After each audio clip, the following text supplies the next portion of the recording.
Jakarta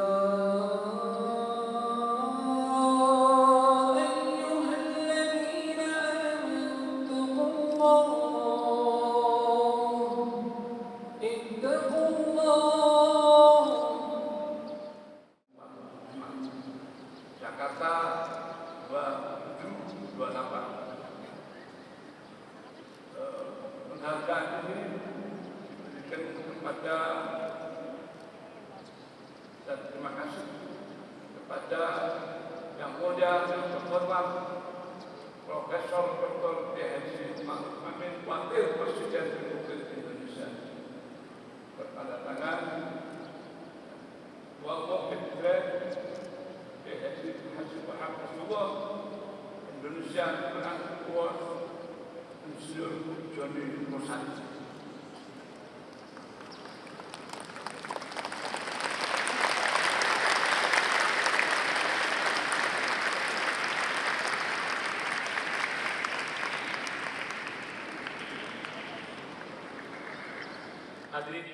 Assalamualaikum warahmatullahi wabarakatuh. Bismillahirrahmanirrahim. Alhamdulillahilladzi anzala al-Qur'ana fi syahri Ramadan hudan linnasi wa bayyinatin minal huda wal furqan. Wassalatu wassalamu ala Sayyidina wa Habibina wa Syafi'ina wa Maulana Muhammad al-mab'uthi rahmatan lil insi wal jan wa ala alihi wa ashabihi ulil fadli wal irfan.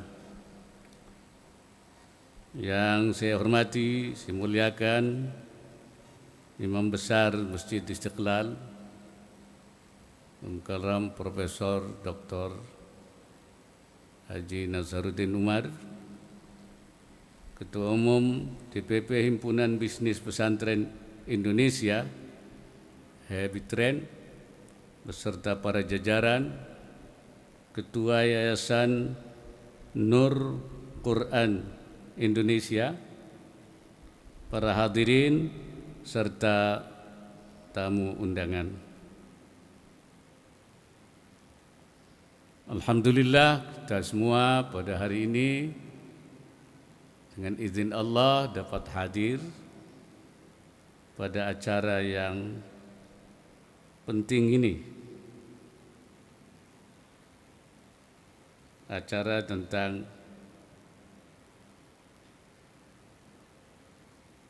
Al-Quran. Ini namanya acara Quran dan bisnis. Ya. Ada Quran, ada bisnis. Ya. Quran hour itu Quran supaya dibaca setiap jam. Artinya kita diharapkan ya begitu, Pak. Umat Islam ini membaca tiap saat. Tiap saat. Karena memang Al-Quran itu diturunkan oleh Allah menjadi panduan syariat.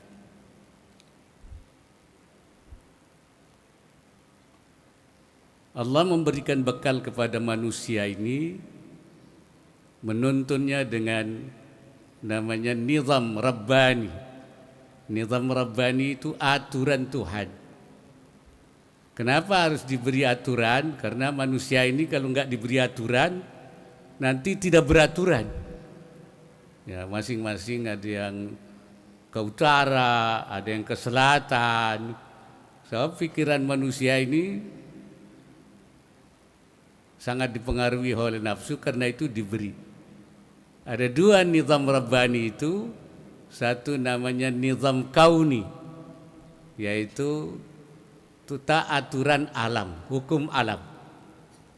Nah, hukum alam itu kayak air seperti begini, alam jangan dirusak, kalau dirusak timbul bencana. Ya. Itu namanya nizam kauni. Bedanya kalau nizam kauni itu orang tidak bisa milih. Kalau megang api kebakar sudah, nggak bisa. Itu nggak ada pilihan, nggak ada khiyar. Ya, Jadi istilah agamanya, kalau hukum alam itu orang majbur, nggak bisa milih. Kalau dia terjun ke laut nggak pakai perahu, nyebur, tenggelam dia. Nah, itu nggak bisa pilihan. Yang kedua namanya nizam tasyri'i, yaitu aturan syariah. Nizam syariah ini boleh milih. Mukhtar itu yang diatur oleh Allah dalam Al-Quran itu. Itu namanya aturan syariah. Mau mengerjakan silakan. Tidak mau mengerjakan silakan. Tanggung akibatnya. Nah, nanti tanggung akibatnya. Jadi boleh. Kalau hukum alam tidak bisa, majbur. Tapi kalau hukum syariah mukhtar, khiyar, ya, kita itu suruh memilih. Faman syaa falyu'min, faman syaa falyakfur. Siapa yang suka beriman, yang tidak suka beriman. Nah, itu Allah persilahkan. Hadirin sekalian, Quran itu petunjuk. Disebut juga hudan linnas, petunjuk pada manusia. Tapi juga hudan lil muttaqin, petunjuk bagi orang yang bertakwa. Bedanya apa? Kalau hudan linnas maksudnya itu hidayatud dilalah, kata ulama itu. Petunjuk dalil. Petunjuk kepada semua orang ini diberikan. Ya, yang mukmin, yang tidak mukmin, itu Al-Quran jadi petunjuk. Namanya hidayatud dilalah. Tapi kalau untuk orang muttaqin namanya hidayatul ma'unah. Hidayah yang diberi pertolongan karena orang yang bertakwa itu beriman, menjalankan tuntunannya. Makanya hudan lil muttaqin maksudnya itu petunjuk ma'unah. Mudah-mudahan kita mendapatkan ma'unah. Amin. Ya Rabbal Alamin. Jadi syariah itulah tuntunan Al-Quran kemudian dilengkapi dengan hadis. Hadirin sekalian, syariah itu maslahat. Seluruhnya maslahat. Baik semuanya. Hikmah semuanya.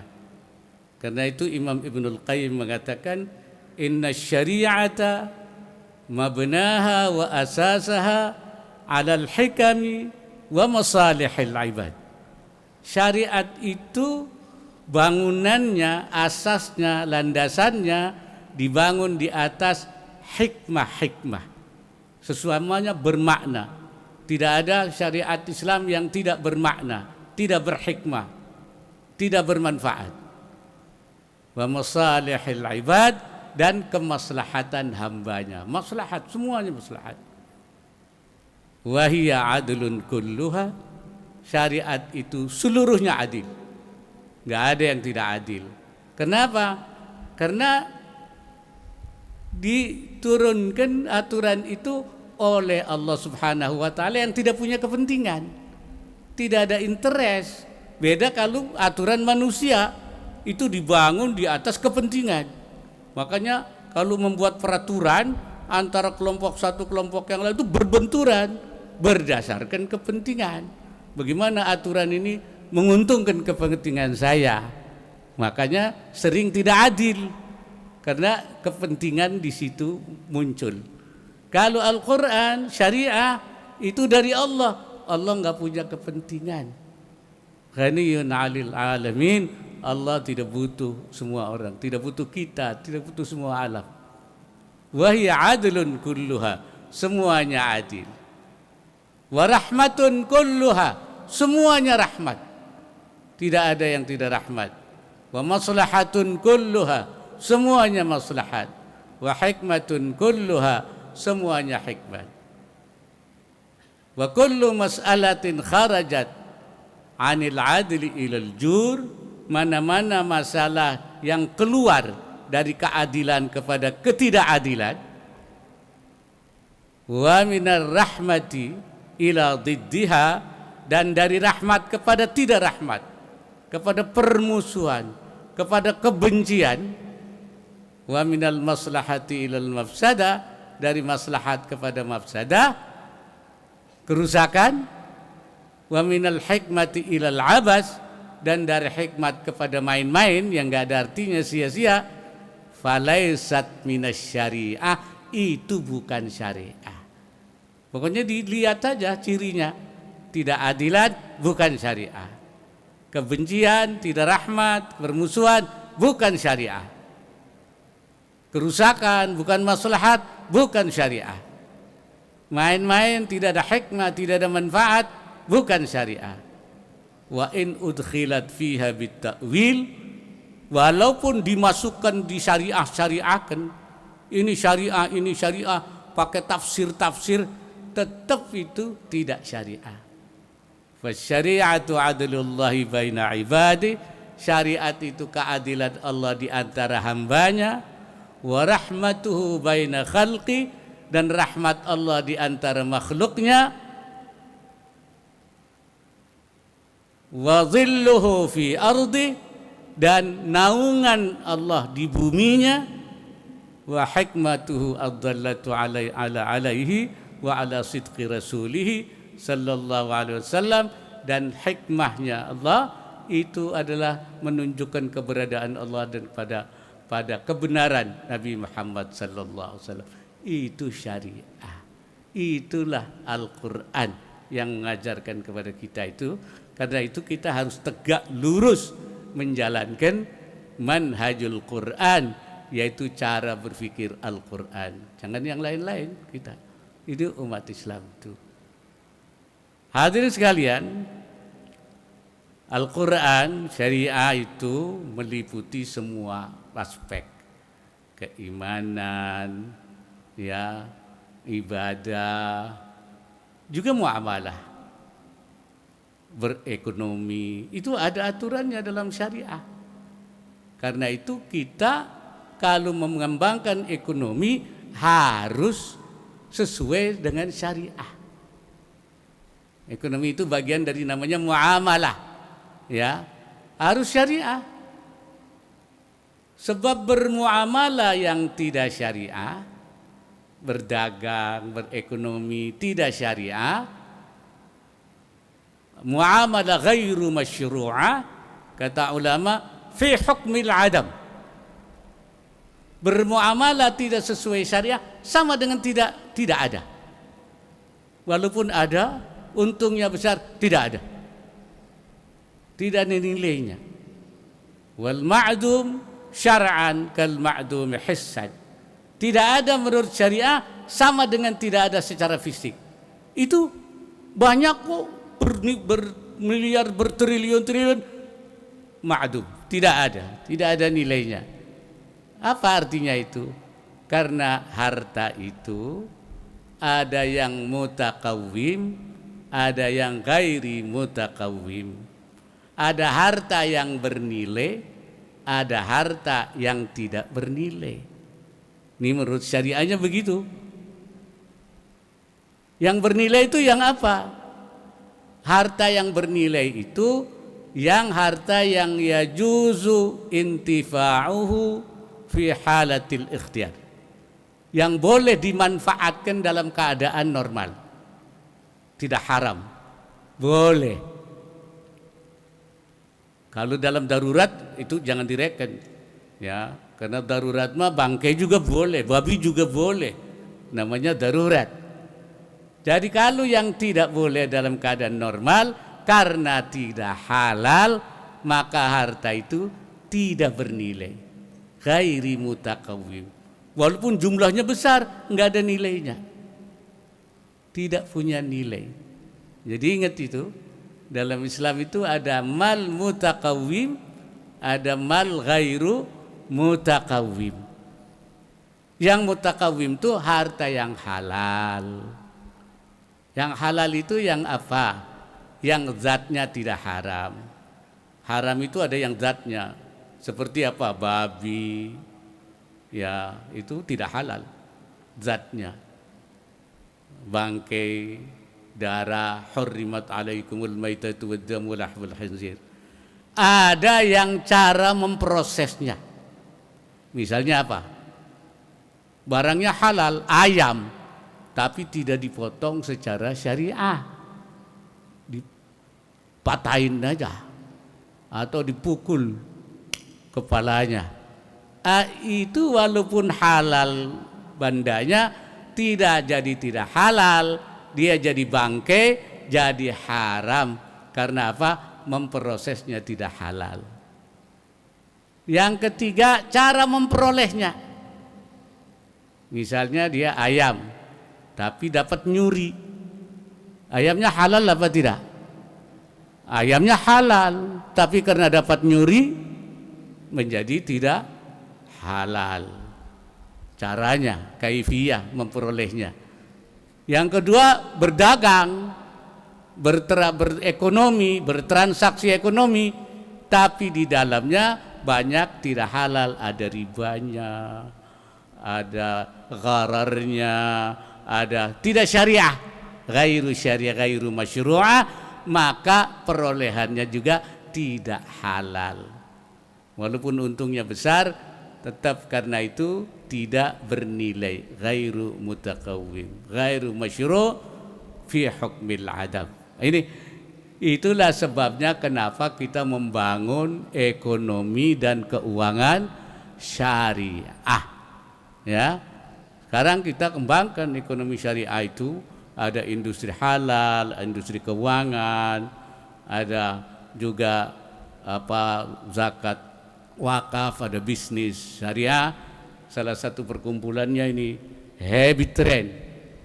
Habit Trend artinya Himpunan Ekonomi dan Bisnis Pesantren. Nah, pesantren memang harus menjadi pusat pengembangan. Selama ini kan sudah fikihnya sudah dijalankan, belajar fikih, babul buyu', babul faslun fil setelah setelah dikaji ditutup wabillahi taufiq wal, tidak dipraktekkan. Betul? Jadi itu hanya dibaca, dikaji, dipahami, paham, wabillahi taufiq wal.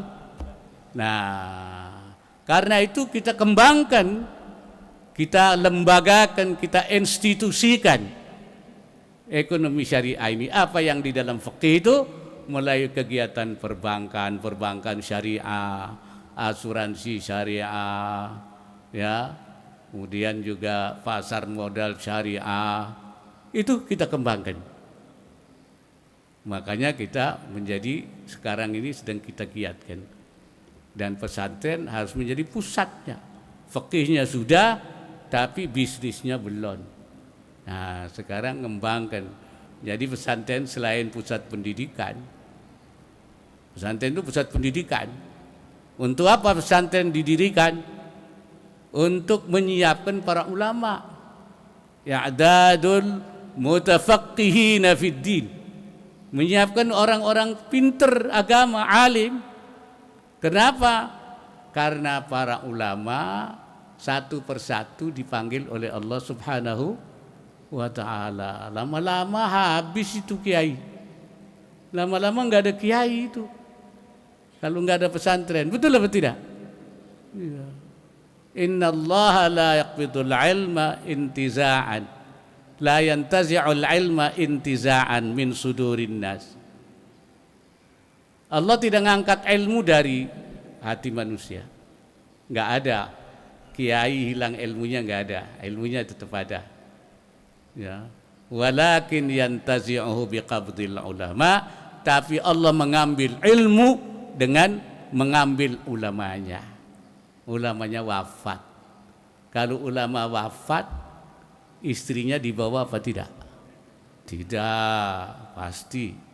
Kalau dibawa enggak ada yang mau jadi istri kiai. Sawahnya dibawa apa tidak? Mobilnya dibawa tidak? Ilmunya dibawa, enggak ditinggal. Dibawa ilmunya. enggak ditinggal.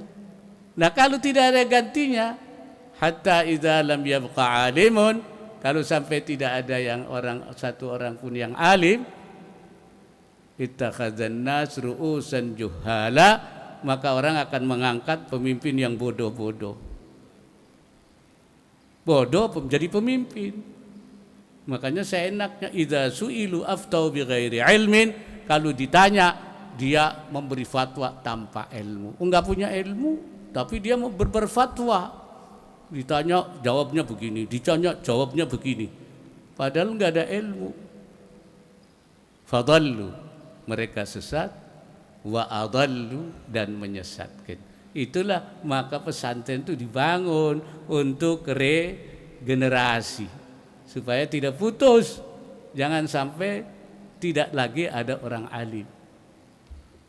Itu fungsi utamanya. Keduanya dakwah. Pesantren harus menjadi pusat dakwah. Dari dulu pesantren itu bisa menjadi pusat dakwah sehingga umat Islam kita banyak. Indonesia ini semua umat Islam 90, 87 atau 90. Jadi makanya katanya orang, kalau nanti di sorga, insya Allah yang paling banyak masuk sorga itu orang Indonesia. Kenapa? Karena kata ada hadisnya, man qala la ilaha illallah dakhalal jannah. Siapa yang mengucapkan la ilaha illallah masuk surga. Yang banyak mengucapkan la ilaha illallah orang mana? Orang Indonesia. Paling banyak umat Islam di dunia orang Indonesia. Yang mengucapkan la ilaha illallah paling banyak orang Indonesia. Jadi yang masuk surga nanti di sono tuh ada orang Jakarta, orang Surabaya. Di surga itu cuman ada yang langsung, ada yang tidak langsung. Betul? Ada yang langsung, ada yang tidak langsung. Mau langsung apa tidak langsung? Makanya pegang Al-Quran, jalankan perintahnya, insya Allah langsung. Kalau tidak, pasti tidak langsung. Dan yang ketiga, pesantren adalah pusat pemberdayaan ekonomi masyarakat. Ini yang kita kembangkan sekarang ini. Makanya bentuk Habitren menjadi jawaban bahwa pesantren harus mampu menjadi pusat pemberdayaan masyarakat. Inilah supaya itu difahami. Dan pemerintah mempunyai komitmen yang besar untuk membangun ekonomi dan keuangan syariah. Di pusat dibentuk namanya KNEKS, Komite Nasional Ekonomi dan Keuangan Syariah. Ketuanya siapa? Presiden. Wakil ketua merangkap ketua hariannya wakil presiden, saya wakil ketua dan ketua hariannya. Sekretarisnya siapa? Menteri Keuangan, Bu Sri Mulyani. Anggotanya siapa? 4 Menko dan menteri-menteri terkait. Semua ikut ngurusin. Itu di pusat namanya KNEKS. Di daerah saya bentuk juga. Namanya KDEKS. Komite Daerah Ekonomi dan Keuangan Syariah. Siapa ketuanya? Gubernur itu. Semuanya. Nah, jadi kita kembangkan untuk apa KDEKS? Untuk menggerakkan potensi ekonomi syariah di daerah-daerah. Ini dalam rangka melaksanakan tuntunan Al-Qur'an, tatbiqul Qur'an. Ya, jadi bukan hanya dibaca Al-Qur'an itu, tapi diamalkan, ditatbiqiyatan. Tatbiqiyatus syariah. Syariah itu juga diterapkan di dalam.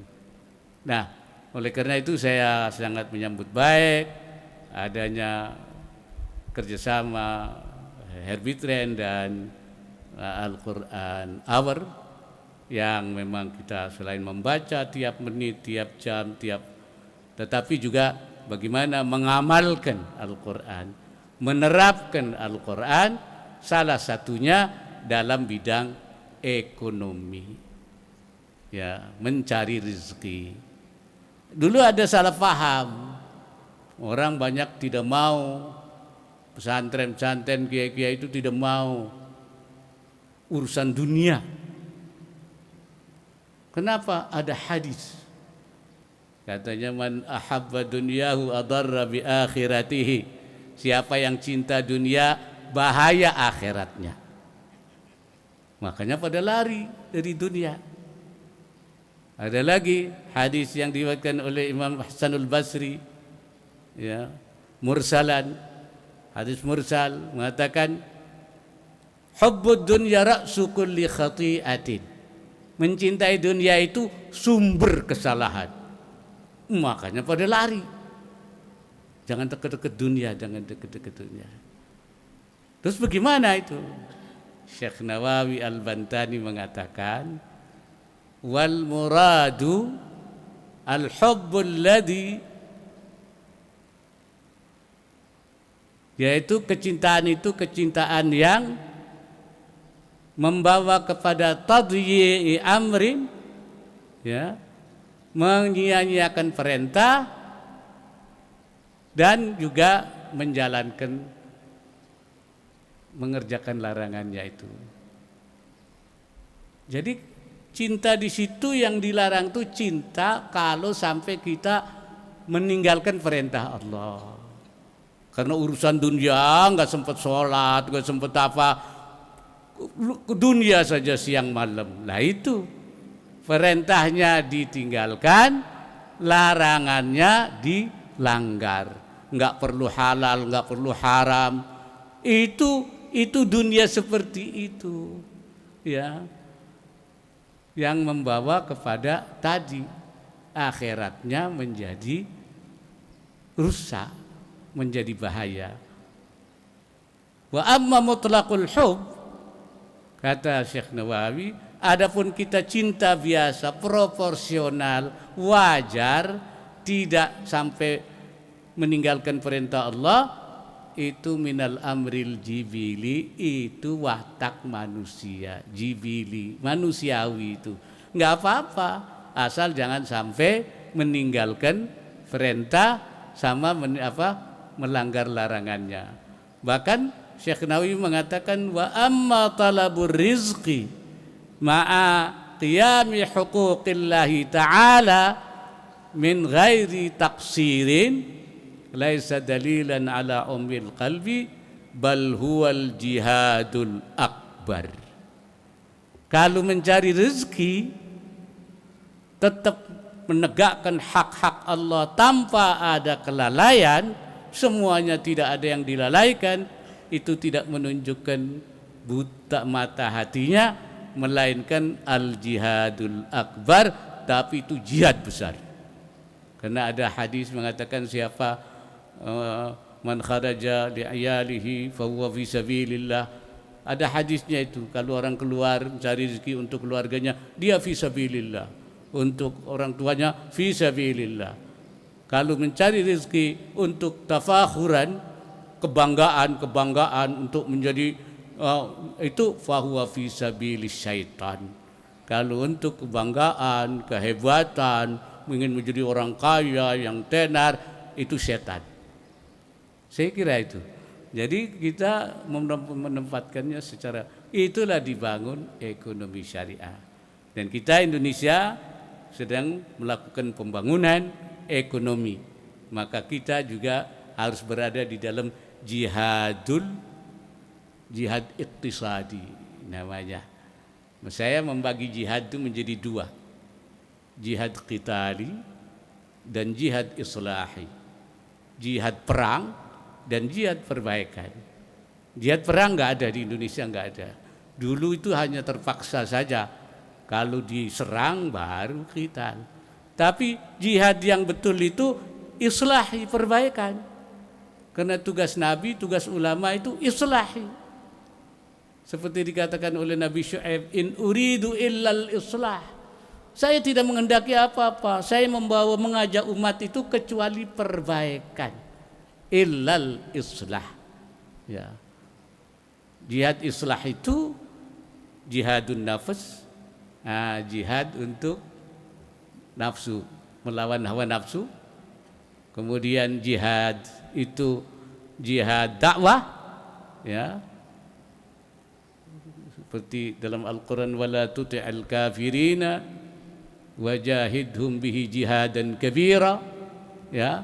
Itu jihad di situ jihad dakwah, karena turunnya waktu Makkah, di Makkah belum ada jihad qital, perang itu belum ada, jihad dakwah. Nah, itu yang masih tetap sampai sekarang. Kemudian juga jihad ekonomi tadi, al jihadul akbar kata Syekh Nawawi, itu jihad ekonomi. Karena itu kita mali di dalam situasi sekarang tidak melawan musuh, tidak melawan penjajah, tapi berjihad di bidang ekonomi, memberdayakan ekonomi masyarakat. Kita menyongsong Indonesia Emas 2045. Kita umat Islam harus menjadi umat yang harus memberikan kontribusi yang besar, menjadi umat yang kuat ekonominya. Al-mu'minul qawiyyu khairun minal mu'minid dha'if. Orang mukmin yang kuat itu lebih baik dari orang mukmin yang lemah. Orang yang lemah itu ya di apa namanya itu, dikuyok-kuyok, orang lemah namanya, di pinggir terus. Nah, kita harus, oleh karena itu kata Rasulullah sallallahu alaihi wasallam, kita harus berjuang, ya, di dalam hal ini. Saya kira itu hal yang dapat saya sampaikan dalam kesempatan ini, dan saya menyambut baik.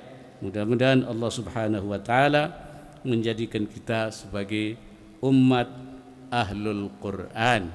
Ya, mudah-mudahan yang selalu membaca Quran tiap menit, tiap jam, dan mengamalkan Al-Quran dan menerapkan Al-Quran dalam semua aspek, termasuk dalam bidang ekonomi yang masyru' sesuai dengan syariat.